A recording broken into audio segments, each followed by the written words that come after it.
সন্ধ্যা রাতে রিসর্টের সামনে বাইক থামিয়ে অরুর বাহু ধরে এক প্রকার টেনে বাইক থেকে নামালো কৃতিক। অরুর চোখ মুখ বিমর্ষ, ওর গালে 5 আঙ্গুলের দাগ সুস্পষ্ট। মাথাটা নুইয়ে রেখেছে সেই কখন থেকে। কৃতিক নিষ্প্রভ চোখে অরুর দিকে ধ্যানমগ্ন হয়ে চেয়ে আছে। ওর কাছে এই ফোলা ফোলা চোখের অরুকে বরাবরই সুন্দর লাগে, আজ মনে হচ্ছে আরও একটু বেশি সুন্দর লাগছে। অরুর পরনে ছিল সুতির ঘাগরা আর ওভারসাইজ টপসের উপরে বানজারা কারুকাজের কোটি, লম্বা হাঁটুসম চুলগুলো ঢিলেঢালা করে হাত খোপা করা। এতক্ষণ ধরে হেলমেট পরে থাকায় কোপাটা মনে হচ্ছে আরও ঢিলে হয়ে গিয়েছে, এখনই খুলে পড়বে ভাব। দুধে আলতা রাঙা মুখটা কেঁদে কেঁদে লাল বর্ণ ধারণ করেছে, তবে সন্ধ্যা রাতের হ্যাজাকের আলোয় এই লাল লাল চেহারা বড়ই মায়াবী লাগছে তাকে। যে কেউ দেখে বলবে নতুন বিয়ের ছিঁড়ি জেগেছে মেয়ের মুখে। খানিকক্ষণ বাদে ওদের পেছন পেছন উবার থেকে নেমে এলো অ্যালিসা, অর্ণব আর সায়র। কারো মুখে টু শব্দও নেই, চারিদিকে পিনপতন নীরবতা। ওরা চুপচাপ মাথা নুইয়ে দাঁড়িয়ে আছে সেই তখন থেকে, গলায় রজনীগন্ধা আর গোলাপ দিয়ে তৈরি তাজা ফুলের মালা, হাতেও একটা ঝুলানো। এটা বোধহয় কৃতিকেরটা। ওর মলিন মুখটার দিকে তাকিয়ে অ্যালিস একটা দীর্ঘশ্বাস ছাড়লো। বন্ধুর বেলাতে বরাবরই ওরা স্বার্থপর হয়ে যায়, আজও তাই হয়েছে। তবে এখন অরুকে ভেতরে নিয়ে কিছু খাওয়ানো উচিত, মেয়েটা সারাদিন না খেয়ে আছে। তাই চারিদিকে নীরবতা ভেঙে অ্যালিসা বলে ওঠে, তোরা কি সারা রাত এখানে দাঁড়িয়ে থাকার প্ল্যান করেছিস? যদি তাই হয় তাহলে দাঁড়িয়ে থাক, আমি আর অরু ভেতরে গেলাম। ওরা সবাই এখনও নিশ্চুপ হয়ে দাঁড়িয়ে আছে। অ্যালিসা অরুকে সাথে নিয়ে ভেতরে যাওয়ার উদ্দেশ্যে পা বাড়ালো। পেছন থেকে কৃতিক ডেকে ওঠে ওদের, অ্যালিসা শোন। অ্যালিসা ঘুরে দাঁড়িয়ে জিজ্ঞাসু দৃষ্টিতে ওর পানে চাইল। কৃতিক একটা সাইন করা চেকের পাতা অ্যালিসার দিকে এগিয়ে দিয়ে বলল, এটা অরুর মোহরানার টাকা, ওকে দিয়ে দিস। অ্যালিসা হ্যাঁ সূচক মাথা নাড়িয়ে চেকটা হাতে নিল। ভেতরে চলে যায় কৃতিক। ওদিকে কৃতিকের কাণ্ডে সায়র আর অর্ণব অবাকের চরম সীমানায় গিয়ে চোখাচোখি করে দুজন একই সুরে বলে উঠল, পৃথিবীতে এটাই বোধহয় প্রথম বিরল ঘটনা যেখানে স্বামী তার বউকে মাঝ রাস্তায় দাঁড়িয়ে মোহরানার উসুল করে দিল। ওদের কথায় ধ্যান নেই কৃতিকের, ও তো সেই কখন থেকে বাইকে হেলান দিয়ে দাঁড়িয়ে অরুর যাওয়ার পানে তাকিয়ে আছে। ওরু চলে গিয়েছে বহুক্ষণ আগে, তবুও তাকিয়ে আছে। অদূরে কোনো এক বাঙালি ক্যাফে থেকে তখনও কানে ভেসে আসছে বেসুরে দুটো লাইন, আমার কাছে তুমি অন্যরকম, ভালোবাসি বেশি, প্রকাশ করি কম।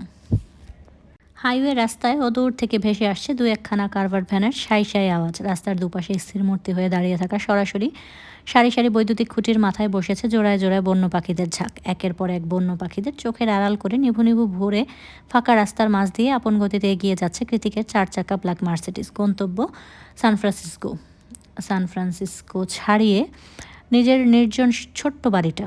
এখন অবশ্য শুধু নিজের বলা যায় না, যেহেতু ও একজনের সারা জীবনের দায়িত্ব নিয়েছে, সেহেতু কৃতিকের তা তো তারও বটে। এই হিমধরা ঠান্ডার মাঝেও গাড়িতে জানালার গ্লাস খুলে তাতে দুহাত রেখে তার উপর চিবুক ঠেকিয়ে ফুপিয়ে কাঁদছে অরু। যদিও কৃতিক কান্নাকাটি একদম পছন্দ করে না, কিন্তু তাতে আপাতত অরুর হেলদোল নেই। জীবনটাই যেখানে এলোমেলো করে ছেড়ে দিয়েছে, সেখানে পছন্দ অপছন্দ দিয়ে কি আসে যায়। কৃতিক কী ভাববে সেসব কথা মাথায় না ঢুকিয়ে এয়ারপোর্ট থেকে বেরিয়ে বাড়ির উদ্দেশ্যে গাড়িতে ওঠার পর থেকেই কেঁদে ভাসাচ্ছে সে। মুখমণ্ডল জুড়ে তার আকাশসম দুঃখের ছড়াছড়ি। অরু প্যাসেঞ্জার সিটে বসা সত্ত্বেও পা দুটো তুলে রেখেছে সিটের উপর। ও আরাম করে বসে আছে দেখে কৃতিকও বুঝে শুনে গাড়ি ড্রাইভ করছে আপাতত, যাতে অরুর কোথাও না লাগে। অরুর বাঁধনহারা রেশমের মতো লম্বা সিল্কি চুলগুলো ক্রমাগত উড়ে এসে আছড়ে পড়ছে কৃতিকের চোখে মুখে। মাঝে মধ্যেই ড্রাইভ করতেও অসুবিধা হচ্ছে খুব, তবুও কৃতিক কোনো কিছুই পরোয়া করছে না, কারণ ওর কাছে এই চুলের মিষ্টি গন্ধটা হৃদয়ে জুড়িয়ে দেওয়ার মতোই প্রশান্তিদায়ক।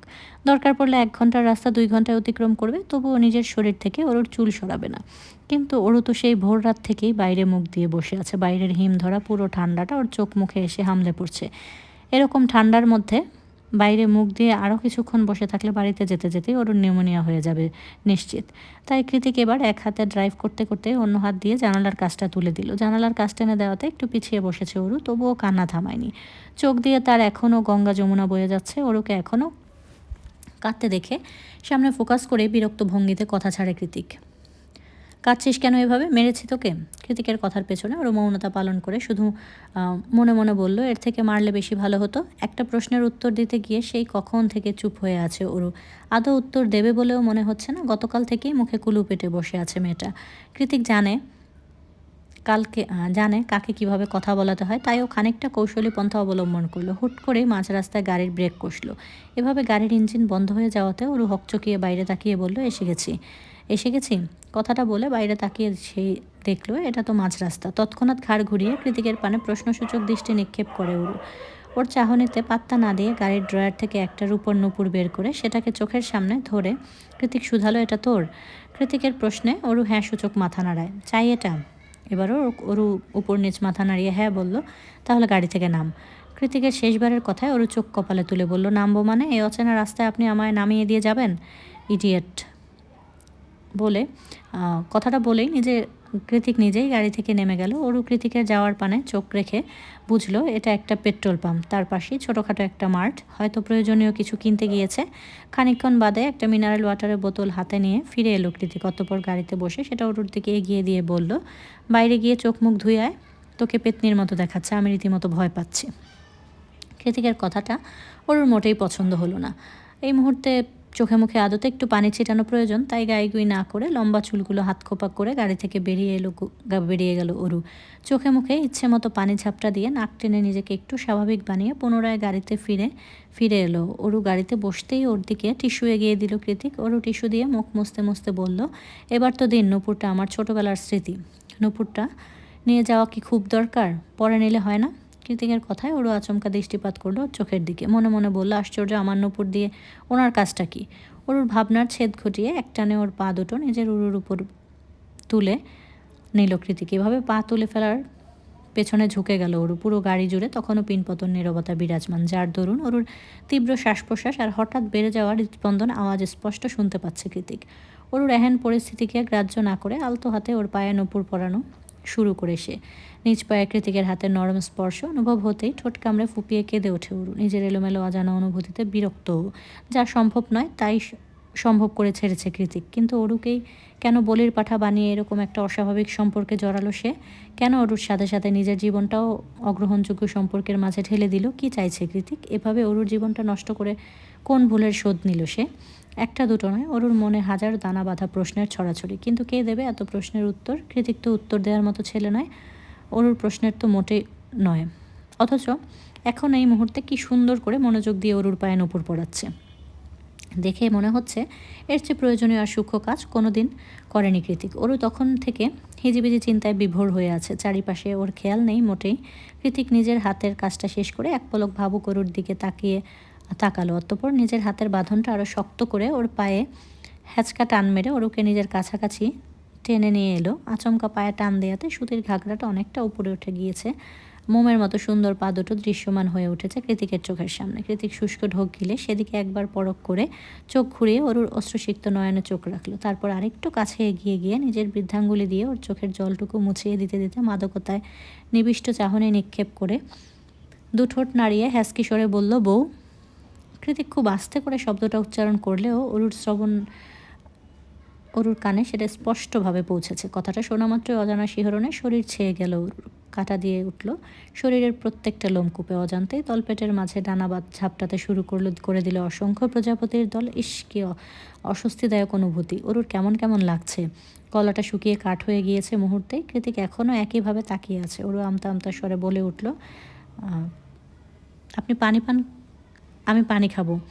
অরুর কথায় কৃতিকের ঘোর কেটে যায়। ও মুহূর্তেই অরুর থেকে দূরত্ব বাড়িয়ে ড্রাইভিংয়ে মনোযোগ দেয়। ড্রাইভ করতে করতে মনে মনে কৃতিক ভাবছে, যাক, কানাকাটি তো অন্তত থেমেছে। ওদিকে অরু এক নিঃশ্বাসে ঢকঢক করে পানি পান করে পুরো বোতল খালি করে ফেলেছে। তবুও কেন তৃষ্ণাতে হাঁসফাঁস করছে ভেতরটা। কি অদ্ভুত এই অনুভূতি! কৃতিক কি জাদু জানে? অনু ফ্রন্টিয়ার্ডেই দাঁড়িয়েছিল। অরু অনুকে দেখা মাত্রই ফ্রেঞ্চ গেট ঠেলে ভেতরে প্রবেশ করে দৌড়ে গিয়ে অনুর গলা জড়িয়ে ধরে হাউমাউ করে কেঁদে ওঠে। অনু জানে অরুর এমন কান্নার কারণও নিজেই, তাই নিজের কাজে বড্ড অনুতপ্ত অনু। অরুর এমন হৃদয় নিংড়ানো কান্নার গতিবেদ অনু আর নিজেকে সামলে রাখতে পারল না। বোনকে দুহাতে জড়িয়ে ধরে টুকরে কেঁদে ওঠে। অনু বলে, আপার উপর অভিমান করে এভাবে কাঁদিস না শোনা। আপা খুব সরি, আর কখনো তোকে এভাবে বকবো না, আমার ঘাট হয়েছে। অনুর কথায় ক্রন্দনরত অরু এদিক ওদিক সূচক মাথা নাড়ায়। অরুর ভাবভঙ্গিমা অনুর বোধগম্য হয়নি, তাই অনু পুনরায় নরম সুরে বলল, বলেছি তো আর কখনো বকবো না। এভাবে এসেছিস থেকেই কেঁদে যাচ্ছিস, কি হয়েছে? কৃতিক ভাইয়া কিছু বলেছে? দেখি আমার দিকে তাকা। অরুর গাল দুটো আঁচলা করে ধরে মুখোমুখি দাঁড় করিয়ে অনু আবারও শুধায়, কৃতিক ভাইয়া কিছু বলেছে? অরুর প্রশ্নে অরু পেছন দৃষ্টি নিক্ষেপ করে তাকিয়ে দেখে কৃতিক নেই, হয়তো ভেতরে চলে গিয়েছে অনেক আগেই। তারপর পুনরায় অনুর দিকে তাকিয়ে সূচক মাথা নাড়িয়ে নাক টেনে অরু বলে, কেউ কিচ্ছু বলেনি। অনু নিশ্চিন্ত হয়ে অরুর দু চোখ মুছিয়ে দিতে দিতে বলল, মায়ের অপারেশন হয়ে গিয়েছে, এখন আইসিইউতে আছে, 2-1 দিনে হয়তো চোখ খুলবে মা। তারপর আমরা মায়ের সাথে কথা বলতে পারবো, মাকে নিয়ে দেশেও ফিরে যাব, আর দুঃখ নেই। এত বড় একটা খুশির খবরও কেন যেন খুশি হতে পারল না অরু। কী করে পারবে? গতকাল রাতেই নিজের সবটা সৎ ভাইয়ের নামে লিখে দিয়ে এসেছে। এসব কথা জানাজানি হলে মা আপা কেউই ওকে মেনে নেবে না, ভালোবাসবে না, উল্টো নোংরা বলে আখ্যায়িত করবে। এতগুলো দিন পরে একটুখানি খুশির মুখ দেখেছিল ওর পরিবারটা, অথচ অরু সবার আড়ালে সেটা ধূলিসাৎ করে মাটিতে মিশিয়ে দিয়ে এসেছে কৃতিক কেন করলো এমনটা? নিজের ভাবনার মাঝে ওরু তৎক্ষণাৎ মনে মনে ঠিক করে নিয়েছে কৃতিককে প্রশ্ন করবে, তাতে যা খারাপ হওয়ার হোক। তাছাড়া কৃতিক তো ওর সাথে খারাপ কোনো কিছু করার বাদ রাখেনি, তাহলে এত ভয় কিসের? ওরুর অজ্ঞাত ভ্রমকে ভাঙিয়ে দিয়ে ফ্রেঞ্চ গেট ঠেলে আগমন ঘটে প্রত্যয়কে দেখে ওরু এক নজর অনুর মুখের দিকে তাকিয়ে দ্রুত হেঁটে বাসার ভেতরে চলে যায়।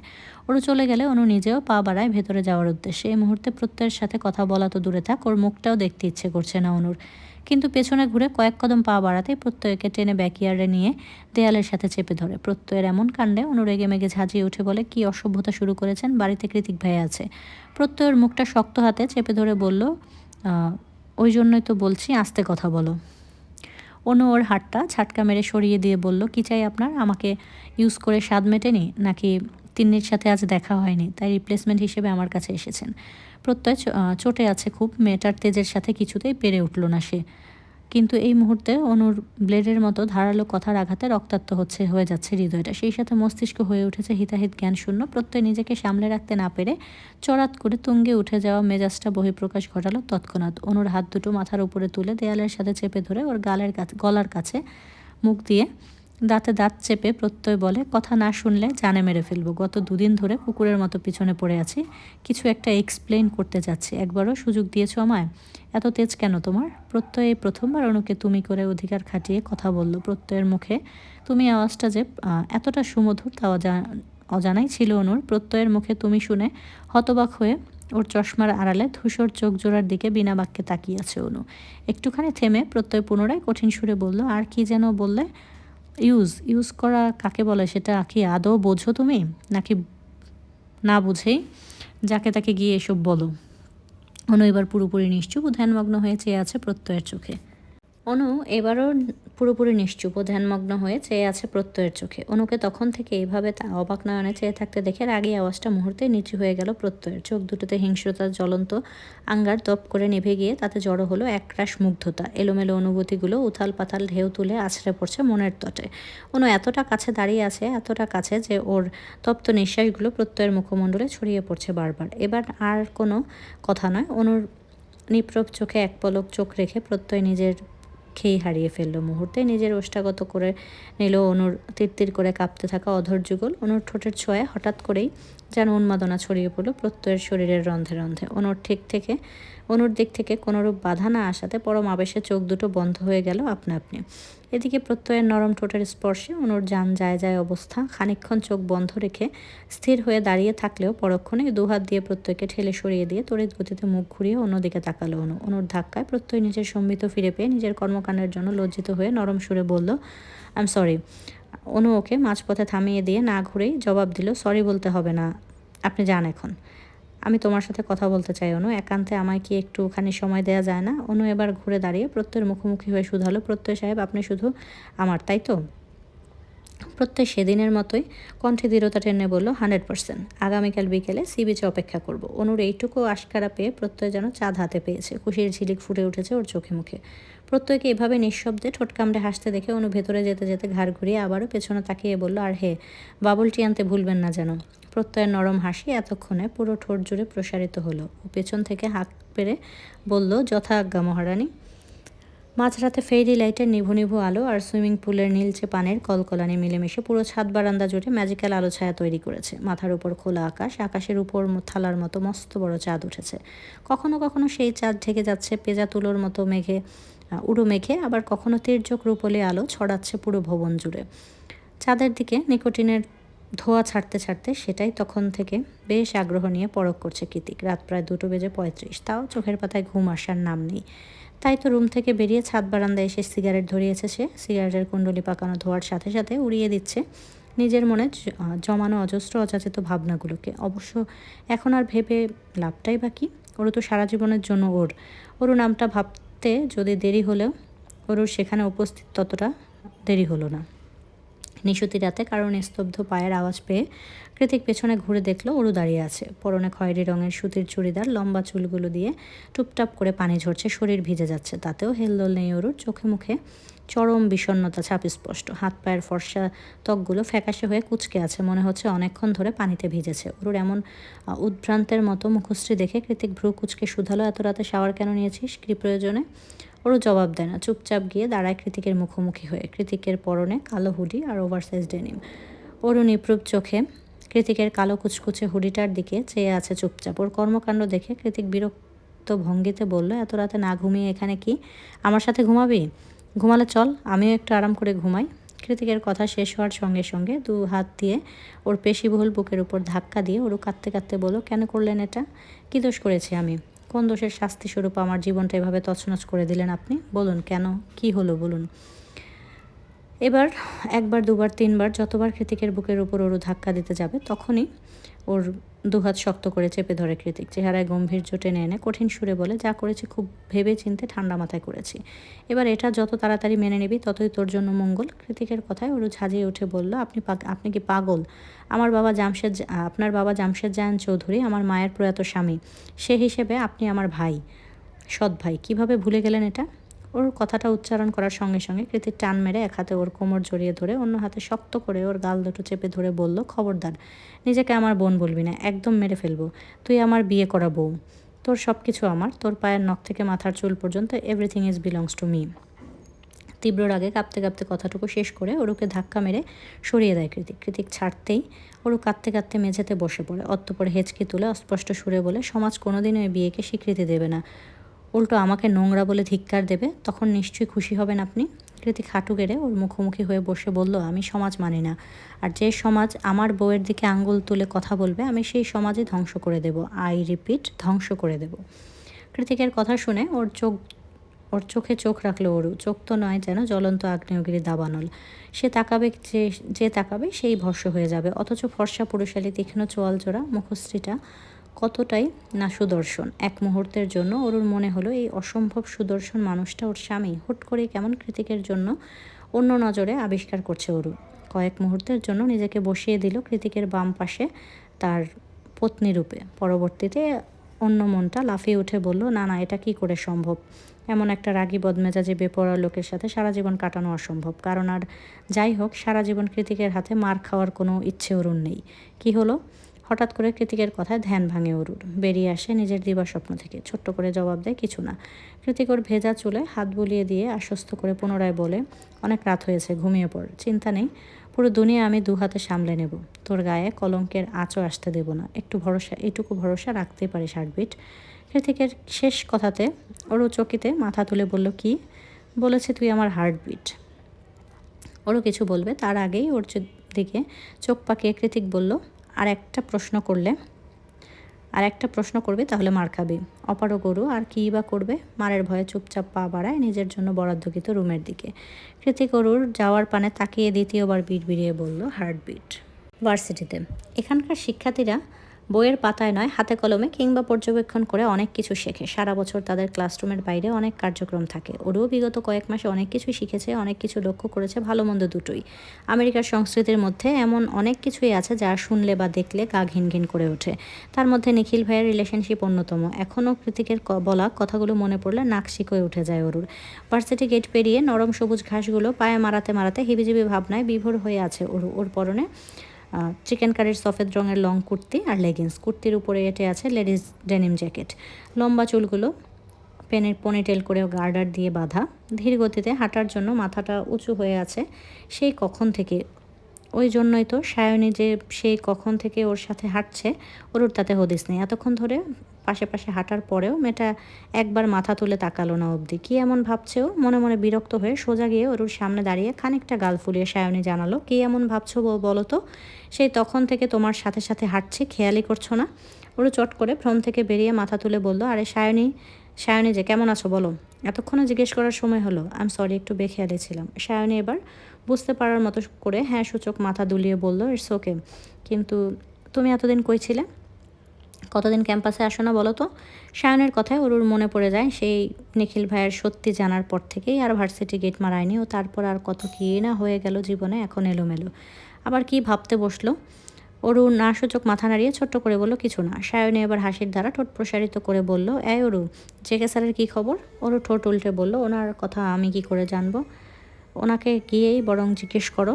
সায়নী এবার ভ্রুকুঞ্চিত করে বলল, তুমি ওনার স্টেপ সিস্টার, তুমি জানবে না তো কে জানবে? ঢং।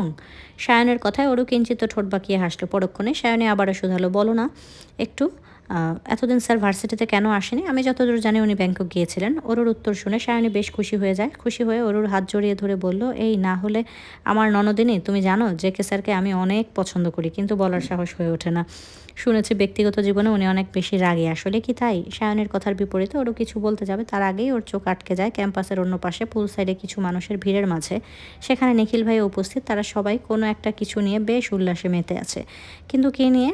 অগত্যাই সায়নের দিকে তাকিয়ে উল্টো প্রশ্ন ছড়ে অরু, আচ্ছা সায়নী, ওখানে কি হচ্ছে? সায়নী অরুর দৃষ্টিপাত অনুসরণ করে সেদিকে একবার তাকিয়ে বলল, সায়েন্টিস্ট ডিপার্টমেন্ট থেকে বাংলাদেশি নিখিল ভাই ওদের গ্রুপের টিম লিডার হয়েছে, সেটারই সেলিব্রেশন করছে বন্ধুবান্ধব নিয়ে। ও আচ্ছা। ওর কথার মাথায় সায়নী অবিশ্বাসের সুরে বলে, he is a very talented গাই।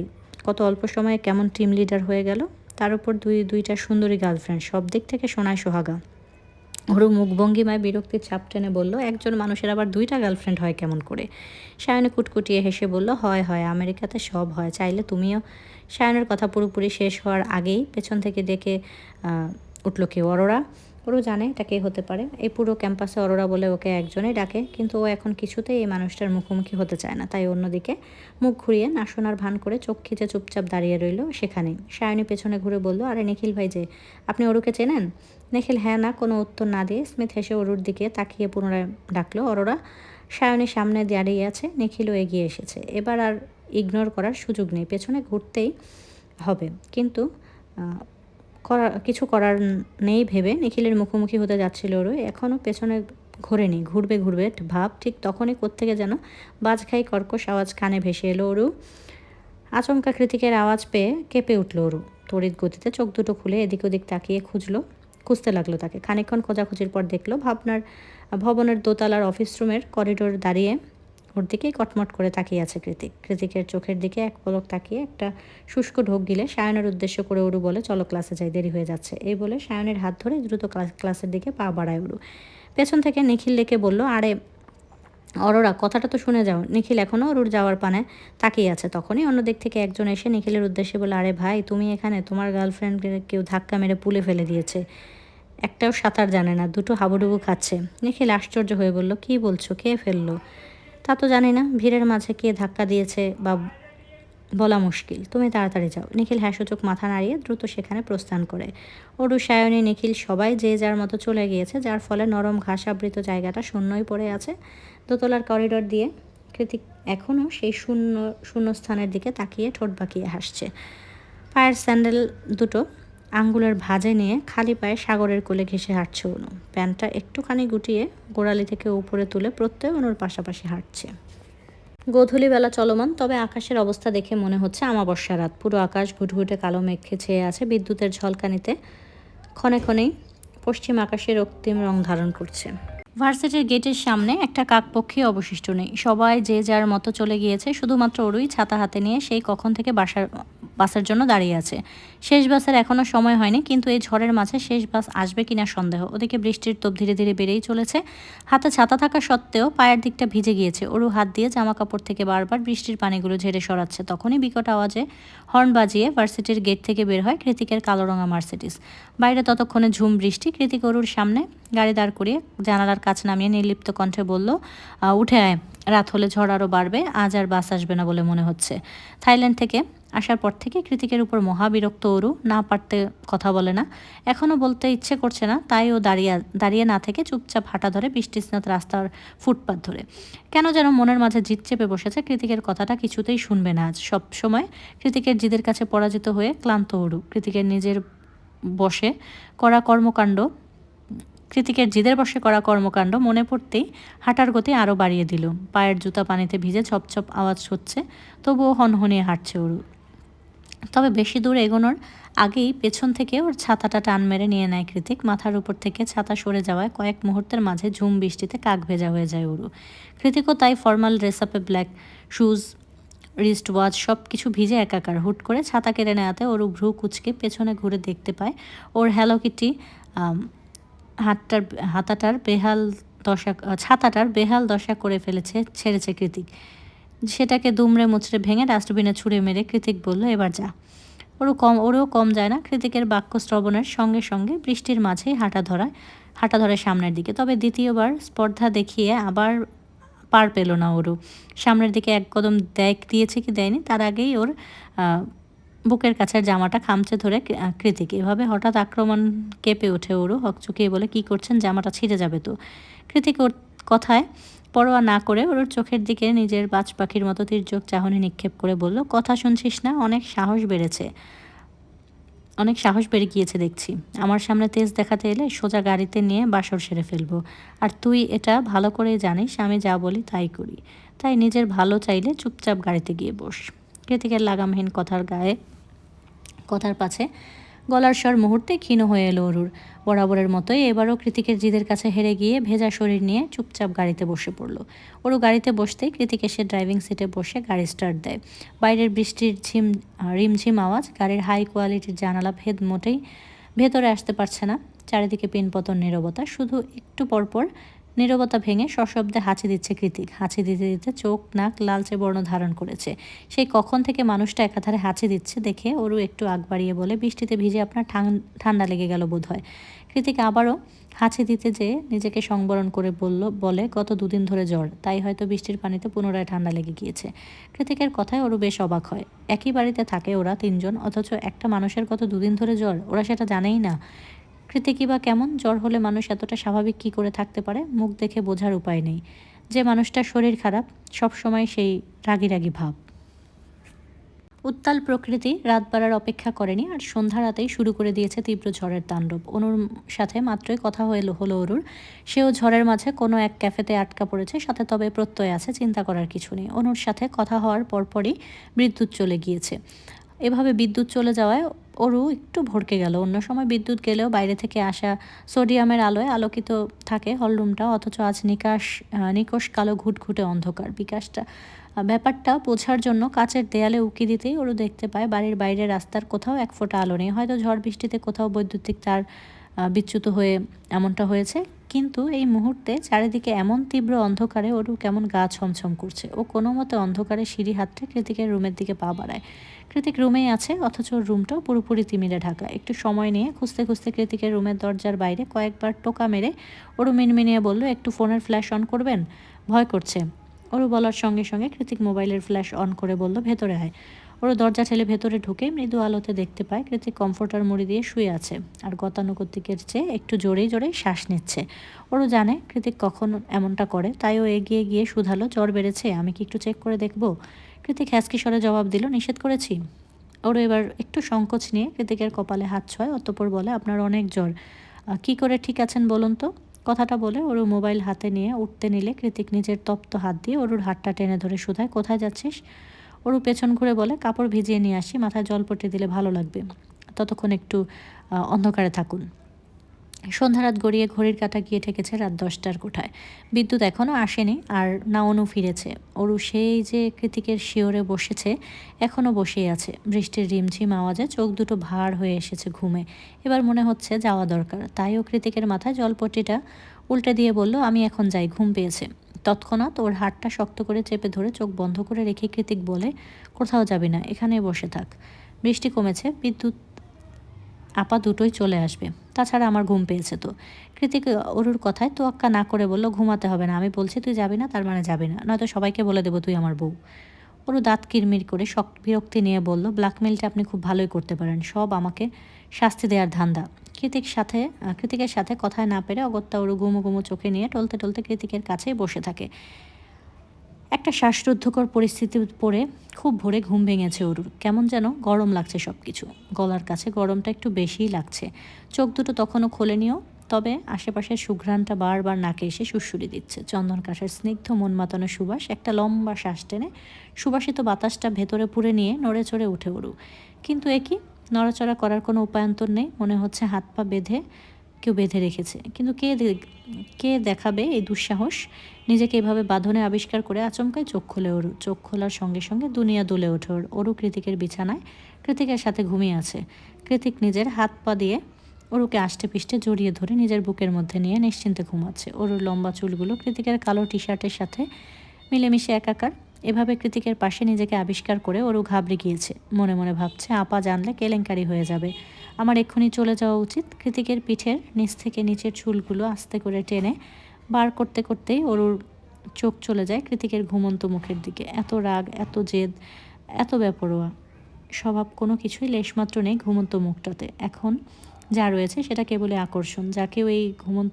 যে কেউ এই ঘুমন্ত মুখটা দেখলে তীব্র আকর্ষণ অনুভব করবে। কি সুন্দর চেহারা, মাশাআল্লাহ। ঘুমের মাঝে কৃতিক খানিকটা নড়ে চড়ে উঠতেই ভ্রম ছুটে যায় ওরুর। ও দ্রুত বিছানা ছেড়ে চুলগুলো হাত খোপা করতে করতে বেরিয়ে যায়। যাওয়ার আগে কি ভেবে যেন আরও একবার ফিরে এসে ঘুমন্ত কৃতিকের কপালে হাত ছোঁয়ায়। অতঃপর মনে মনে নিশ্চিন্ত হয়ে বলে, যাক, তীব্র জ্বরটা কমে গিয়েছে, এখন আমি দ্রুত ভাগি। রুমে আসতেই পা দুটো থমকে যায় ওর। আপা এখনও ঘুমিয়ে আছে। এই ফাঁকে কিছু একটা অজুহাত বানাতে হবে, কিন্তু বানানো যায়? ওরও যখন অজুহাত ভাবতে ভাবতে দাঁত দিয়ে নখ কাটায় ব্যস্ত, তখনই আড়মোড়া ভেঙে অনু বলে, কিরে, এত সকালে আবার কোথায় যাচ্ছিস? ওরও ধরা পড়ে যাওয়া চোরের মতো আমতা আমতা করে বলে, কোথায় না, এখন আবার কোথায় যাব? ওরুর কথায় গুরুত্ব না দিয়ে অনু পুনরায় শুধালো, হ্যাঁ রে, কাল কখন এসেছিলি ঘুমাতে?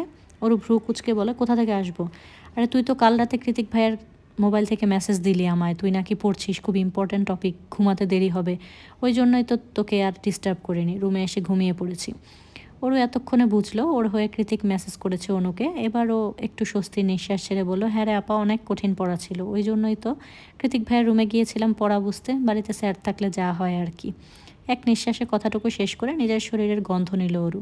পুরো শরীর জুড়ে স্যান্ডালউড পারফিউমের গন্ধে মোমো করছে। যে কেউ কাছে এলে বুঝতে পারবে এটা কৃতিকের শরীরের গন্ধ। ওর উপায়ন্তর ভেবে না পেয়ে দ্রুত ওয়াশরুমে ঢুকে অনুর উদ্দেশ্যে বলল, আমি একটু শাওয়ার নিয়ে আসছি, তুই থাক। অনু হাই তুলে আবার ঘুমাতে ঘুমাতে বললে, এত সকালে শাওয়ার নেওয়ার কি আছে, পাগল মেয়ে।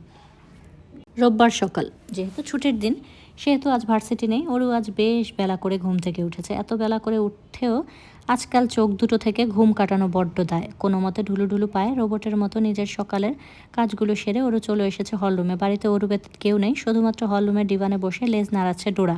ডোরাকে এভাবে ডিভানের উপর বসে থাকতে দেখে এক ঝটকায় ঘুম ছুটে গেল ওরুর। চোখের পাতায় কয়েকবার পলক ফেলে দাঁত দিয়ে জিভ কেটে এগিয়ে গিয়ে ডোরাকে উদ্দেশ্য করে বলল, কি করছিস ডোরা? এটা জায়ান কৃতিকের বসার জায়গা, তুই এখানে বসেছিস জানলে আমাকে দুজনকে ঘাট ধাক্কা দিয়ে বাড়ি থেকে বের করে দেবে।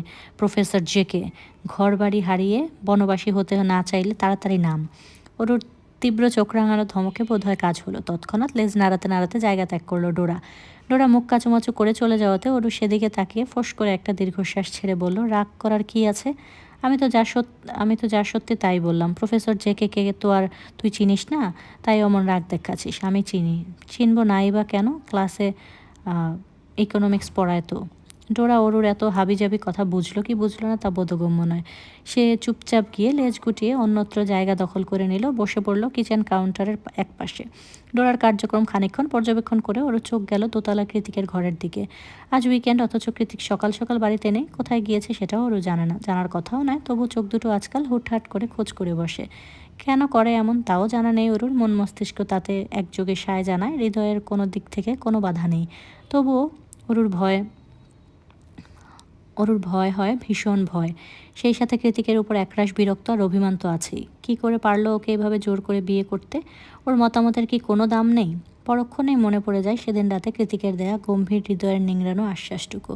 চিন্তা নেই, পুরো দুনিয়া আমি দুহাতে সামলে নেব, তোর শরীরে কলঙ্কের আঁচও লাগতে দেব না। কথাগুলো ছিল ভেলভেট মেঘের মতোই মসৃণ, অথচ প্রত্যেকটা কথায় উপচে পড়ছিল কি ভীষণ পুরুষত্ব আর কর্তৃত্ব।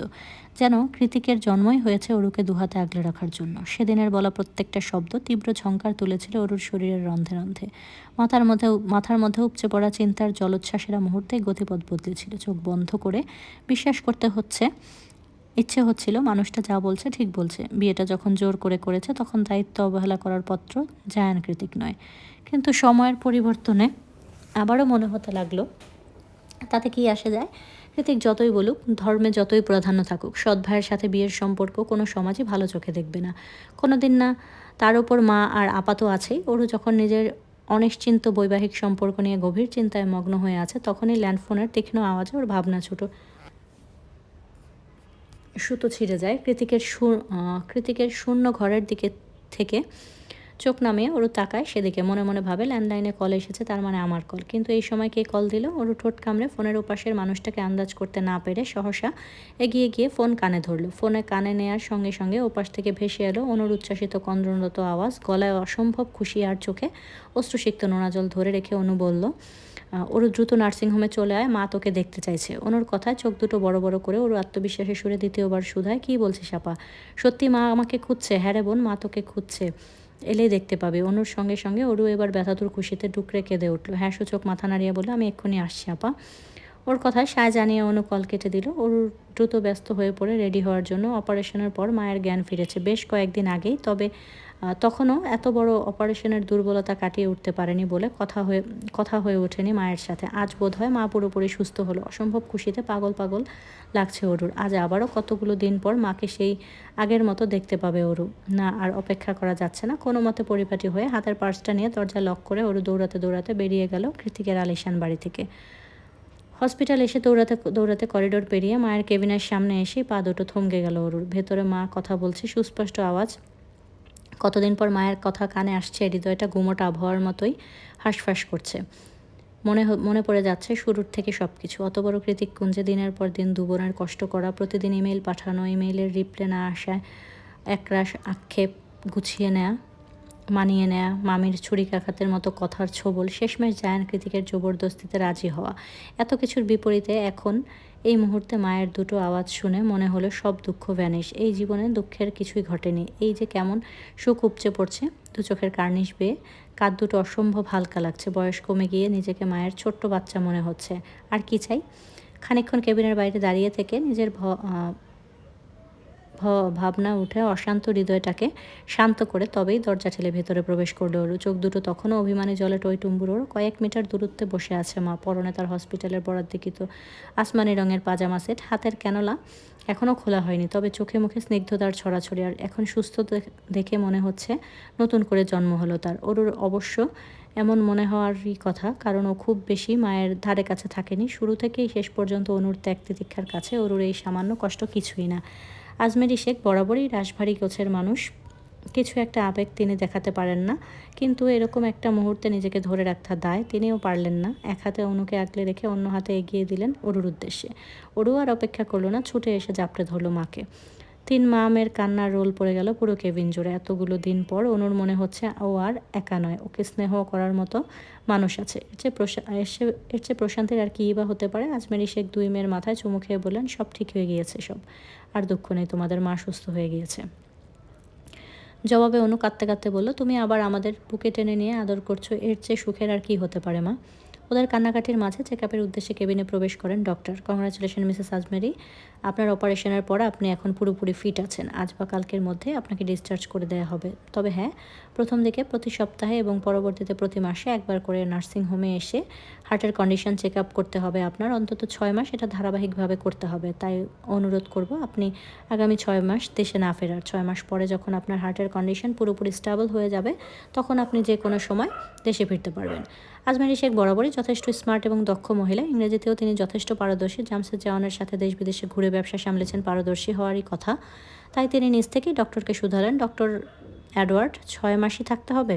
ডক্টর এডওয়ার্ড স্মিথ হেসে জবাব দিলেন, depend on your heart. Heart যত তাড়াতাড়ি আপনার শরীরের সাথে খাপ খাওয়াতে পারবে, আপনি তত তাড়াতাড়ি ফিরতে পারবেন। ডক্টরের কথায় আজমেরি শেখ হ্যাঁ সূচক মাথা নাড়েন। ডক্টর অনুকে কিছু দিক নির্দেশনা দিয়ে কেবিন থেকে চলে গেলেন। ডক্টর বেরিয়ে যাওয়ার কয়েক মিনিটের মাথায় একটা ফ্লাওয়ার বুকে নিয়ে কেবিনে ঢুকলো প্রত্যয়। অনু তখনও বসে বসে ডক্টরের বলা কথাগুলো নোট করছিল ডায়েরিতে। অরু মায়ের জন্য কমলার খোসা ছাড়াচ্ছিল। প্রত্যয় এক ঝলক অনুর দিকে তাকিয়ে সোজা গিয়ে আজমেরি শেখের সামনে দাঁড়িয়ে পড়ে। হাতের বুকেটা সম্মানের সাথে এগিয়ে দিয়ে, কংগ্রাচুলেশন ম্যাম, আমি Pratyay Ahsan, CEO of JK group. Ajmeri Sheikh বুকেটা গ্রহণ করে বললেন, হ্যাঁ জানি, জামশেদ আপনাকে কৃতিকের জন্য আমেরিকা পাঠিয়েছিল। আজমেরী শেখের কথায় অনু দুজনেই প্রত্যয়ের মুখপানে দৃষ্টিপাত করলো। অনু প্রত্যয়কে দেখে একটু ইতস্তত হলো, কেমন লজ্জা লজ্জা লাগছে ওর। এদিকে অরু বেচারি কৃতিকের নামটা শোনা মাত্রই ভাবছে সারা সকাল কৃতিকের দেখা নেই, কোথায় গেল লোকটা। আজমেরী শেখের কথায় প্রত্যয় সম্মোহিনী হাসি দিয়ে বলল, ইয়েস ম্যাম, আপনি ঠিকই ধরেছেন, আমি কৃতিক ভাইয়ের অ্যাসিস্ট্যান্ট। ওনার হয়ে কোম্পানির সকল দায় দায়িত্ব আমিই সামলাই। উনি কখনোই জেকে গ্রুপে হস্তক্ষেপ করেন না, আর উনি না কোম্পানি থেকে কোনোরূপ সম্মানই গ্রহণ করেন। আজমেরী শেখ কিছু একটা ভেবে বলল, যাই হোক, আপনি এসেছেন ভালোই হয়েছে। আপনার জন্য আমার জন্য ইমিডিয়েট একজন অ্যাসিস্ট্যান্টের ব্যবস্থা করুন। আর হ্যাঁ, হসপিটালের আশেপাশে একটা অ্যাপার্টমেন্ট রেন্ট করুন। যেহেতু আরও 6 মাস থাকতে হবে, সেহেতু আমি আমার মেয়েদের নিয়ে সেখানে উঠবো। জায়ান কৃতিক চৌধুরী আমার অবর্তমানে আমার মেয়েদের সাহায্য করেছে, থাকতে দিয়েছে। আমি তার প্রতি অন্তরের অন্তঃস্থল থেকে কৃতজ্ঞ, তবে তার সাথে একই ছাদের নিচে থাকতে আমি আগ্রহী নই। প্রত্যয় রোবটের মতো দাঁড়িয়ে আজমেরী শেখের সকল হুকুম শুনে গেল। অতঃপর ছোট্ট করে ওকে ম্যাম, আমি সব কিছুর ব্যবস্থা করছি বলে কেবিন থেকে বেরিয়ে যায়। আজমেরী শেখের হুট করে এতগুলো সিদ্ধান্তে অনুর কোনোরূপ ভাবান্তর না হলেও অরুর কেমন যেন ভেতরে ভেতরে সূক্ষ্ম চিনচিন ব্যথা অনুভব হচ্ছে। চারিদিকে সুখের জোয়ার পরিপূর্ণ, তবুও কিসের অসম্পূর্ণতায় হৃদয়ের এই চিনচিন ব্যথা জানা নেই অরুর। দিনের আলো নিভে গিয়ে সন্ধ্যা হতেই বাইক রাইডিং ক্লাবগুলো পরিণত হয় নাইট ক্লাবে। উচ্ছনে যাওয়া বড়লোকের বাউন্ডুলের ছেলেমেয়েরা সবচেয়ে প্রিয় জায়গা এটি। কলেজ ভার্সিটি ফাঁকি দিয়ে সারাদিন রাইডিং এর মতো থ্রিলিং গেম উপভোগ করে সন্ধ্যা হতে না হতেই শুরু হয়ে যায় ডিস্কো পার্টি। এদের মাঝে কৃতিক হলো রাইডিং ক্লাবের সুপারস্টারের মতো, কখন আসে কখন যায় কেউ তা জানে না। ও সাধারণত ম্যাচ শেষ হতেই নিজের ইচ্ছে মতো চলে যায়, কিন্তু আজ কোনো এক অযাচিত কারণে সন্ধ্যার পরই ক্লাবে প্রবেশ করেছে কৃতিক।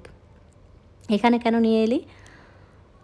তোর যদি এতই নাচার শখ হয় তাহলে তো তোর বউকে নিয়ে আসতে, আমি কি তোর সাথে নাচবো নাকি? কৃতিককে বলল অর্ণব। চুপ কর শালা। কৃতিক অর্ণবকে চুপ করিয়ে টানতে টানতে নিয়ে গেল বার কাউন্টারেও। ওকে বার স্টুলে বসিয়ে দিয়ে নিজেও বসে পড়লো পাশেরটাতে। সামনে দাঁড়িয়ে থাকা ওয়েটারকে দুটো হুইস্কির অর্ডার দিয়ে কৃতিক ক্লাবের চারিদিকে চোখ বুলিয়ে বলে, এই ক্লাবের সিসিটিভি সিস্টেমটা হ্যাক করতে হবে অর্ণব। কৃতিকের কথায় অর্ণব ভ্রু কুচকে বলল, কি তুই আবার ঝামেলা পাকাবি? কৃতিক ঠোঁট কামড়ে অর্ণবের চোখে তির্যক দৃষ্টিপাত করে বলল, ঝামেলা তো পাকাতেই হবে ব্রো, রিভেঞ্জ নেওয়াটা যে এখনও বাকি। এই ক্লাবের একজন খুব দুঃসাহস দেখিয়েছে, আমার দুর্বলতায় হামলা করেছিল। তাকে এক ঝলক নিজের পৈশাসিক রূপটা না দেখালে হয় বল? আমি তো এতটাও ভদ্রলোক নই। অর্ণব দীর্ঘশ্বাস ছেড়ে বলল, তুই কি বলছিস? আমি কিচ্ছু বুঝতে পারছি না, কি দেখাবি কাকে? অর্ণবের কথার পাছে কৃতিক কিছু বলতে যাবে, তার আগেই সেখানে আগমন ঘটে ক্লাবের অন্যতম সদস্য জ্যাকসনের, যাকে মাসখানেক আগে রাস্তায় ফেলে ইচ্ছে মতো মেরেছিল কৃতিক। তার অবশ্য সব সমস্যার সমাধানও হয়েছে। ক্লাবের ম্যানেজিং কমিটি ওদের দুজনকে মিলিয়ে দিয়েছে। কৃতিক বাইকটা শরীরের উপর থেকে সরিয়ে আস্তে ধীরে উঠতে উঠতে বলল, ওই বাস্টারটা আমার অরুকে মাঝ রাস্তায় অ্যাটাক করেছিল, শুধুমাত্র আমার উপর জিদ ফলাতে গিয়ে ও অরুকে ছুরি দিয়ে তাড়া করেছে। ইভেন আমি সময় মতো না এলে কি না কি হয়ে যেত সেটা একমাত্র উপরওয়ালাই জানে। তাহলে তুই কি করে ভাবলি এত বড় দুঃসাহস দেখানোর পরেও আমি ওকে এত সহজে ছেড়ে দেব? কখনো না। তাছাড়া আমি আর কী বা করলাম? ও নিজেই তো বাইক নিয়ে চলে গেল। এখন যদি ভালোই ভালোই বেঁচে যায় তো যাক, আর যদি না যায় তাহলে ধরে নেব ওর চ্যাম্পিয়ন হওয়ার নেশায় ওকে খোয়ালো। শেষ কথাটা বলতে বলতে একটা তির্যক কপট হাসিতে প্রসারিত হলো কৃতিকের ড্রাগ ব্রাউন ঠোঁটজোড়া। ওর বাড়ি ফিরতে ফিরতে বিকেল গড়িয়ে সন্ধ্যা রাত হয়ে গিয়েছে। অনু আজ ফিরবে না, সে মায়ের কাছেই থাকবে। ওরও ফিরতে চায়নি, অনু জোর করে পাঠিয়ে দিয়েছে ওকে, বলেছে একটা রাতই তো, তারপর থেকে তো সবাই একসাথেই থাকবো। এখন কষ্ট করে হসপিটালে থাকার প্রয়োজন নেই। ওর মনটা বেশ ফুরফুরে। হাতের পার্সটা আঙুলে ঘোরাতে ঘোরাতে মাত্রই পাসওয়ার্ড টিপে ঘরে প্রবেশ করেছে। তবে হলরুমের কাউচে কৃতিককে বসে থাকতে দেখে হাঁটার গতি থমকে গিয়ে যায় অরুর। এই তো সেই মানুষটা, যে মানুষের সারাদিন এত আনন্দের মাঝেও যার কথা হুটহাট মনে পড়েছে বারবার। মনে হয়েছে কোথায় সে। কাউচের উপর গা ছড়িয়ে দিয়ে দুপা টেবিলের উপর রেখে বসে আছে কৃতিক। নির্ঘুম কামুক চোখ দুটো অরুর পানে নিবদ্ধ। কৃতিকের মুখে দিক থেকে চোখ সরিয়ে ওর দৃষ্টিপাত করে ওর পায়ের দিকে। 3/4 প্যান্ট পরে আছে কৃতিক, যার দরুন ফর্সা লোমশ পা দুটোর এথায় সেথায় থেতলে গিয়ে রক্ত জমাট বাঁধা অংশগুলো দৃশ্যমান। এমন দগদগে অবস্থা দেখে যে কারোর হৃদয় কেঁপে উঠবে। অথচ কৃতিক কতটা ভাবলেশীন হয়ে রক্ত নিয়ে বসে আছে, যেন কিছুই হয়নি। ওরুকে একভাবে তাকিয়ে থাকতে দেখে কৃতিক হ্যাসকি স্বরে বলল, তোর জন্যই ওয়েট করছি, ট্রিট করে দে। কৃতিকের পা দুটো পর্যবেক্ষণ করে একটা দীর্ঘশ্বাস ছেড়ে এগিয়ে এসে ওরও শুধায়, নিশ্চয়ই বাইক থেকে পড়ে গিয়েছেন।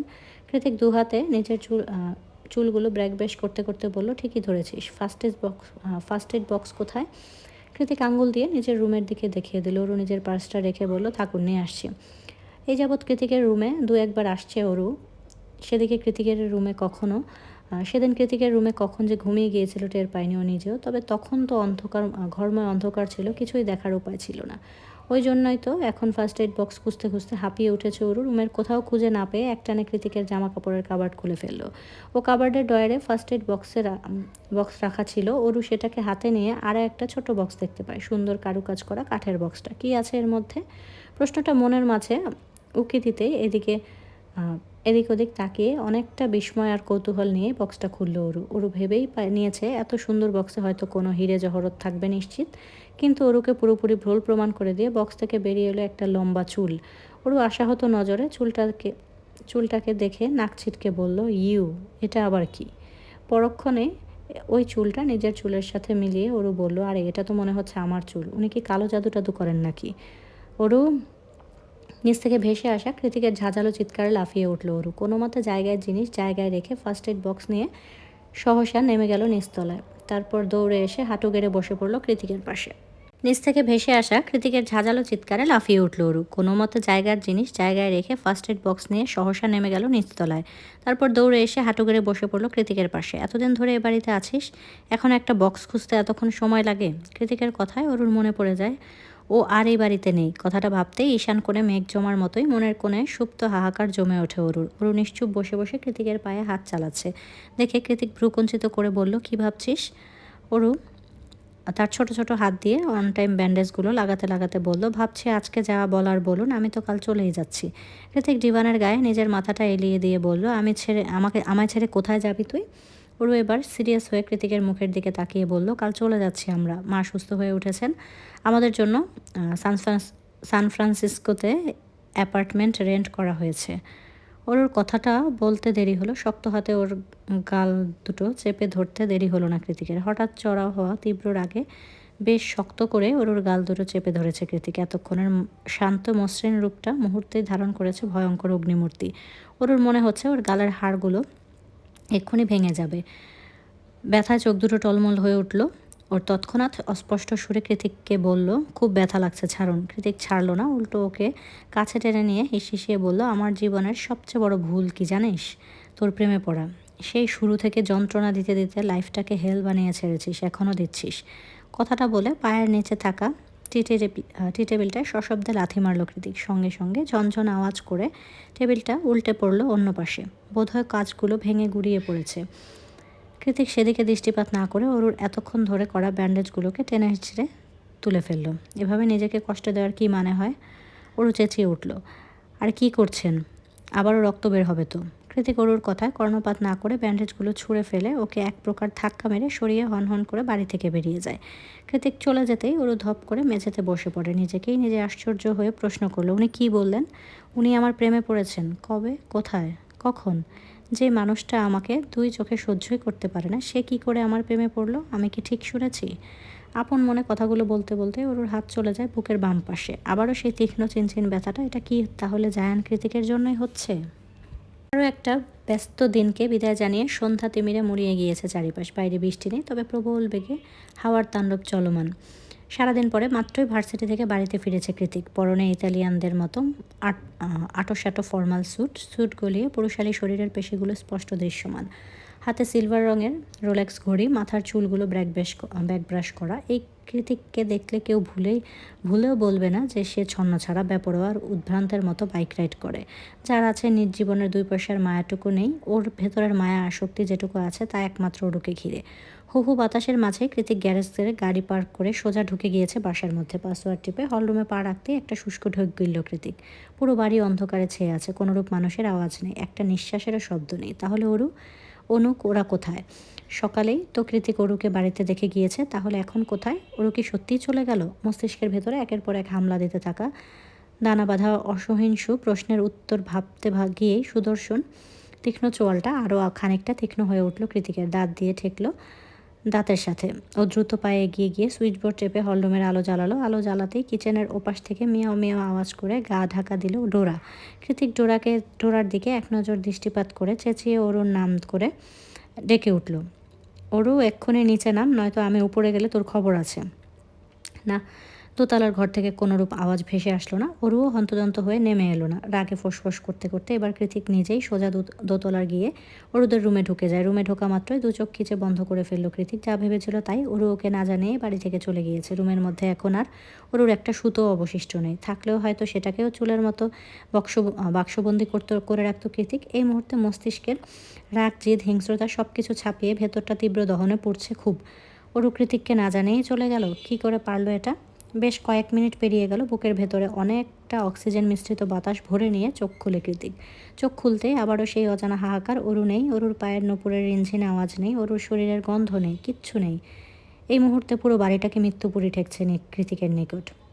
ওর কেন যেন দম বন্ধ হয়ে আসছে এখানে।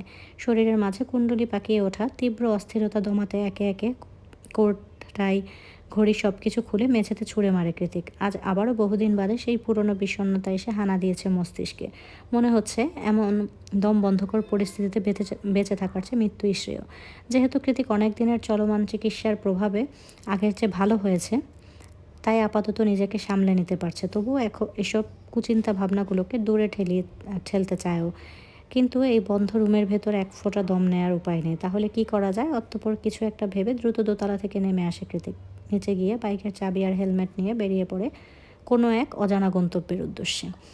ছোট মতো জীর্ণশীর্ণ কোনো ফ্ল্যাট নয়, অরুদের জন্য রেন্ট করা হয়েছে বিশাল বহুল এক অ্যাপার্টমেন্ট ভবন। অরুদের অ্যাপার্টমেন্টটা ভবনের 3 তলায় অবস্থিত। আজমেরি শেখ হার্টের রোগী, তাই খুব বেশি উপরে নেওয়া হয়নি বাসাটা। সন্ধ্যা থেকে সব কিছু গোছগাছ করতে করতে প্রায় রাত হয়ে গিয়েছে অনেক। ওরা 3 জনই ছাড়াও আজমেরি শেখের নতুন অ্যাসিস্ট্যান্ট রাজ হাতে হাতে অনেকটা সাহায্য করেছে সব কিছুতে। ছেলেটা বাঙালি, দেখতে শুনতেও বাঙালিদের মতোই শ্যামবর্ণের। স্বভাব চরিত্রে মোটেও গুরুগম্ভীর নয়। কথায় কথায় হাসে, অন্যকে হাসায়। আজমেরি শেখের মতো বিচক্ষণ মহিলাও তার কথায় হাসতে বাধ্য হয়।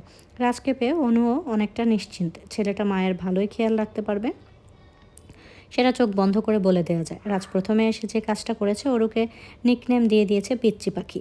রাজের এমন লুতুপুতু ডাকে অরু বেশ বিভ্রান্ত। তাছাড়া সে পিচ্চিটা কোথায়? একটা বিবাহিত মেয়েকে পিচ্চি বলে, আশ্চর্য। অরু যখন হিজিবিজি ভাবতে ভাবতে দাঁড়িয়ে থেকে রাজের কর্মকাণ্ড পরখ করছিল, তখনই ওর পাশে এসে দাঁড়ায় অনু। কাঁধের ওপর কোনোই ঠেকিয়ে বলে, ছেলেটা বেশ স্মার্ট, কি বলিস? আসার পর থেকেই কেমন সবাইকে মাতিয়ে রেখেছে। ওর মুখ ভেঙিয়ে বলে, স্মার্ট না ছাই, আমাকে বলে পিচ্চি পাখি। তুই বল আপা, আমাকে কি পিচ্চি মনে হয়? অনু অরুর মাথায় চাটি মেরে বলল, বোকামে, তুই আমাদের মধ্যে সবার থেকে ছোট, আদর করে পিচ্ছি বলেছে। এত গাল ফুলানোর কি আছে? অনু অরুকে সরিয়ে দিয়ে বলে, তুই বুঝবি না আপা, মন ভালো নেই, দূরে যা। এখানে না বোঝার কি আছে, আজীব। অনু আর কথা না বাড়িয়ে ঠোঁট উল্টে বিড়বিড় করতে করতে কিচেনের দিকে চলে যায়। অনু যেতেই রাজ অরুর দিকে ঘুরে তাকিয়ে বলে, এই যে পিচ্চি পাখি, দাঁড়িয়ে না থেকে একটু হেল্প করলেও তো পারো। একা হাতে এতগুলো ওয়ালবোর্ড লাগানো যায়? রাজের কথায় অরু তেতে উঠে মুখ ঝামড়ে দিয়ে রুমে যেতে যেতে বলল, পারবো না। করলে করুন, না করলে ভাগুন। অরু চলে যেতেই রাজ মুচকে হেসে বলে, হাউ কিউট। রুমে এসে লাইট নিভিয়ে বিছানায় গায়ে এলিয়ে দিল অরু। অরুর উদাস উদাস লাগছে খুব। কালকে তৈরি হওয়া বুকের মাঝের চিনচিন ব্যথাটা এখনও তীব্রকর রূপ ধারণ করেছে। ঘুমানোর আশায় চোখ দুটো বন্ধ করলেই একটা অসম্ভব সুদর্শন রাগি রাগি মুখ এসে হানা দিচ্ছে চোখের পাতায়। কি চায় সে? কেন ঘুমাতে দিচ্ছে না? কেনই বা বুকের বাঁ পাশে তীব্র ব্যথার কারণ হয়ে দাঁড়িয়েছে? কৃতিকের কথা ভাবতে গিয়েই অরুর মনে পড়ে যায় ডোরার কথা। এখন অরু নেই। কৃতিক নির্ঘাত ডোরাকে বাড়ি থেকে বের করে দেবে।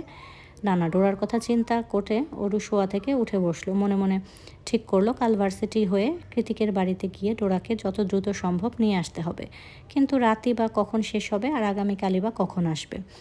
অস্ফুটে কথাটা উচ্চারণ করতে আবারও চোখমুখ বিষণ্ণতায় ছেয়ে গেল অরুর। বুকের ভেতর সেই এক তীব্র চিনচিন ব্যথা। অরুর কষ্ট হচ্ছে, অজানা কষ্ট। কিন্তু কার জন্য? বারবার মনে পড়ছে কৃতিকের মুখ থেকে উগরে আসা স্পষ্ট কথাগুলো।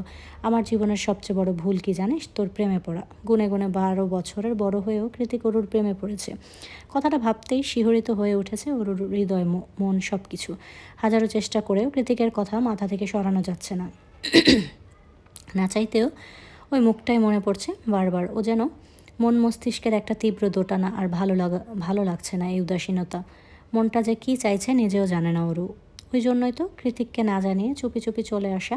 নয়তো কৃতিক সবার সামনে জিদের বসে কী না কী করে বসতো কে জানে। কৃতিককে নিয়ে অহেতুক ভাবতে ভাবতে ওরুর চোখ যায় রুমের পাশে টানা বারান্দার দিকে। ওরু ভাবলো একবার বারান্দায় গিয়ে দাঁড়াবে, তাহলে যদি ভেতরের কষ্ট কষ্ট ভাবটা একটু কমে আসে। যেই ভাবা সেই কাজ। একটুখানি স্বস্তির আশায় এগিয়ে গিয়ে কাজ ঠেলে বারান্দায় গিয়ে দাঁড়িয়ে পড়লো অরু। সঙ্গে সঙ্গে একরাশ দমকা হাওয়া এসে চোখে মুখে আছড়ে পড়লো ওর। ওই রুমের বারান্দাটা ভবনের একেবারে পেছন দিকে। পেছনের রাস্তাটাও নির্জন, সোডিয়ামের মৃদু আলো ব্যতীত খুব বেশি আলো এখানে নেই। মানুষজনের আনাগোনাও তাই বেশ কম, যাকে বলে নিরিবিলি পরিবেশ। নিরিবিলি পরিবেশের সাথে আজ বাইরে তীব্র বাতাসের তাণ্ডব নৃত্য চলছে। কি জানি কৃতিক কী করছে, মনের মাঝে প্রশ্নটা উকি দিতেই ওরু মিনমিনিয়ে বলল, কী আর করবে, হয় কানে হেডফোন গুজে ডার্ক রোম্যান্টিক অডিও বুক শুনছে, নয়তো বাইক নিয়ে রাইডে বেরিয়েছে। বোরিং লোক একটা। বিড়বিড়িয়ে কথাটা বলে হাত দিয়ে বারান্দার কার্নিশে ভর করে মাথা নুইয়ে সোজা নিচের দিকে চাইল ওরু। নিচে চাওয়ার সঙ্গে সঙ্গে মাথা ঘুরে উঠল ওর। নিজেকে ভুল প্রমাণ করতে সোজা হয়ে দাঁড়িয়ে কয়েকবার চোখের পলক ছেড়ে পুনরায় নিচের দিকে তাকালো ওরু। দেখলো ওরুর দৃষ্টি বরাবর বাইকে হেলান দিয়ে ওর দিকেই তাকিয়ে আছে কৃতিক। চুলগুলো অগোছালো, ফর্মাল শার্টের হাতাটা গুটানো, গলায় টাই নেই, সামনের দিকের কয়েকটা বোতাম অবাধে খুলে রাখা আছে, যার ফলে রেই খেলানো ফর্সা বক্ষদেশ স্পষ্ট দৃশ্যমান। কৃতিককে বড্ড এলোমেলো লাগছে। ঘোলাটের দৃশ্যটাও কেমন বেসামাল। এত দূর থেকেও কৃতিকের আহত দৃষ্টিতে বুকের ভেতরটা কেমন মোচড় দিয়ে উঠল অরুর। কেন যেন মনে হচ্ছে কৃতিক আর কারোর জন্য নয়, বরং ওর জন্যই দাঁড়িয়ে আছে। এত রাতে ওরু আর বারান্দায় চুপ হয়ে দাঁড়িয়ে থাকতে পারলো না। হুট করে কী ভেবে যেন ওড়নাটা নিয়ে সবার আড়ালে ছুটে বেরিয়ে গেল অ্যাপার্টমেন্ট থেকে। মাথায় ভালো মতো ঘুমটা টেনে ছুটে এলো কৃতিকের কাছে। ওরু নিচে নেমে এসেছে, তাও কৃতিক একইভাবে তাকিয়ে আছে ওরুর পানে। কোনো রাগ নেই, ক্ষোভ নেই, বিরক্তি নেই। দু চোখে যা আছে তা হলো একরাশ মাদকতা। ওরু শুধু থ্রিপিস পরে আছে, মাথায় ওড়না দিয়ে ঘোমটা টানা, লম্বা সিল্কি চুলগুলো পুরোপুরি বাঁধনহারা। ওরু কৃতিকের কাছে এগিয়ে আসতে কৃতিক দুহাতে ওর কোমর আঁকড়ে ধরে ওর কাঁধে মাথা এলিয়ে দিয়ে হিসিয়ে বলল, তোকে হুট করেই কেমন যেন বউ বউ লাগছে জান। কৃতিকের কথা স্পষ্ট নয়, মাথাটাও কেমন টলছে, মুখ দিয়ে অ্যালকোহলের বিশ্রী গন্ধ বের হচ্ছে। ওরু চোখ মুখ কুচকে বলল, আপনি অ্যালকোহল খেয়ে বাইক রাইড করে এত দূরে চলে এসেছেন? কৃতিক হ্যাঁসূচক মাথা নাড়ালো। ওরু পুনরায় বলে, যদি কিছু হয়ে যেত। কৃতিক ওর কথায় তোয়াক্কা না করে নিভু নিভু চোখে বলল, তুই আমায় ছেড়ে কেন চলে এলি? এখন কি করে থাকবো আমি? একটু তো চোখের সামনে দেখতাম, সেটাও তোর মায়ের সহ্য হলো না। ওর কাছে কৃতিকের এই রূপ পুরোপুরি নতুন। ও কখনো কৃতিক কেমন নরম সুরে কথা বলতে শোনেনি, আজই প্রথমবার। কৃতিকের কথা বলা প্রত্যেকটা কথা ওর শরীরে কাঁপুনি ধরিয়ে দিচ্ছে ঠিকই, কিন্তু বুকের মাঝে জমাট থাকা সেই তীব্র চিনচিন ব্যথাটা হুট করে কেমন উড়ে গিয়েছে। পাশে এসে ভর করেছে অজানা এক প্রশান্তি। কী নাম দেয়া যায় প্রশান্তির, জানা নেই ওরুর। ওরু চুপ হয়ে দাঁড়িয়ে আছে। কৃতিক ওরুর ওড়নাতে নাক ঘষে দুহাতে ওকে আরও খানিকটা কাছে টেনে বলল, হার্টবিট ফিরে চল আমার সাথে। তুই তো আমার, তোকে ছাড়া থাকতে কষ্ট হচ্ছে তো, বল যাবি? কৃতিকের প্রশ্নের কোনো উত্তর নেই ওরুর কাছে। ও তো এখনও কৃতিককে নতুন রূপে আবিষ্কার করায় ব্যস্ত। এখন কৃতিককে দেখছে ও। ওরু যখন কৃতিকের বাহু ডোরে দাঁড়িয়ে কৃতিককে নিয়ে হাজারো চিন্তায় বিভোর, তখনই কানে ভেসে আসে অনুর গলার কর্কশ আওয়াজ। উপর থেকে হাঁক পেরে পেরে ওকে ডাকছে অনু। বারবার বলছে, রাতের বেলা কোথায় গেল মেয়েটা? রুমে দাঁড়িয়ে অনু ডাকছে বুঝতে পেরে ওরু নিজের মাথার ঘোমটা আরও ভালো করে টেনে নিয়ে কৃতিকের উদ্দেশ্যে বলল, মোবাইল কোথায় আপনার? মোবাইল দিয়ে কী করবি? দরকার আছে দিন। কৃতিক ওরুর ওড়নাতে নাক ঘষতে ঘষতে বলল, পকেটে মনে হয়। কৃতিক টলছে, তাই ওরু নিজেই ওর পকেট থেকে মোবাইলটা বের করে কল দিল প্রত্যয়ের নাম্বারে। প্রত্যয় ফোন রিসিভ করে ওপাশ থেকে কিছু বলার আগে ওরু এক নিঃশ্বাসে বলল, ওনাকে কৃতিক ভাইয়াকে আমাদের বাসার সামনে থেকে নিয়ে যান, উনি ড্রাঙ্ক হয়ে আছেন। প্রত্যেক চমকে গিয়ে বলল, কী বলছো, ভাই কোথায়? ওরু মিনমিনিয়ে বলল, আমাদের নতুন বাসার পেছনের রাস্তায়। প্রত্যয় হ্যাঁ সূচক মাথা নাড়িয়ে বলল, ওয়েট, আমি এক্ষুনি আসছি। প্রত্যয় কল কাটার আগে ওরু একটু আগ বাড়িয়ে বলল, ভাইয়া আপাকে কিছু বলবেন না দয়া করে। প্রত্যয় একটা দীর্ঘশ্বাস ছেড়ে জানায়, যদিও বা কৃতিক ভাই এসবের পরোয়া করে না, তবুও তুমি যখন বলছো তখন বলবো না। ওরু স্বস্তির নিঃশ্বাস ছেড়ে ফোন কেটে দিয়ে কৃতিককে বলল, আপনি থাকুন, আমি আসছি। আপা তখন থেকে ডাকছে, দেখে ফেলে সর্বনাশ হয়ে যাবে। কৃতিক এদিক ওদিক মাথা নাড়িয়ে ঘোর আপত্তি জানিয়ে বলে, কোথাও যাবি না, তুই আমার সাথে ঘুমাবি এখন। ঠিক সেই রাতের মতো তোকে বুকের মধ্যে নিয়ে ঘুমাবো আমি। কৃতিকের কথায় ওর মনে মনে বলল, আপনি স্বাভাবিক থাকলে এমন আচরণ করেন না কেন বলুন তো? এমন ব্যবহার করলে তো আমি কবেই আপনার প্রেমে পড়ে যেতাম। এতক্ষণ তো তোমরা দেখলা হচ্ছে কৃতিকের পাগলামি। নেক্সট এপিসোড থেকে দেখতে পাওয়া হচ্ছে অরুর পাগলামি। এই দুই পাগলের প্রেম কাহিনী দেখতে দেখতে তোমরাও পাগল হয়ে যাবো আমার মতো। যাই হোক, তোমাদের তো কেমন লাগছে গল্পটা অবশ্যই কমেন্ট করে জানাবা। আর ঠান্ডা লেগে আছে, কালকে ভিডিও দিতে পারি না পারি জানি না। তো আজকের জন্য এতটুকুই থাক। সবাই ভালো থেকো, সুস্থ থেকো। আল্লাহ হাফেজ, শুভরাত্রি।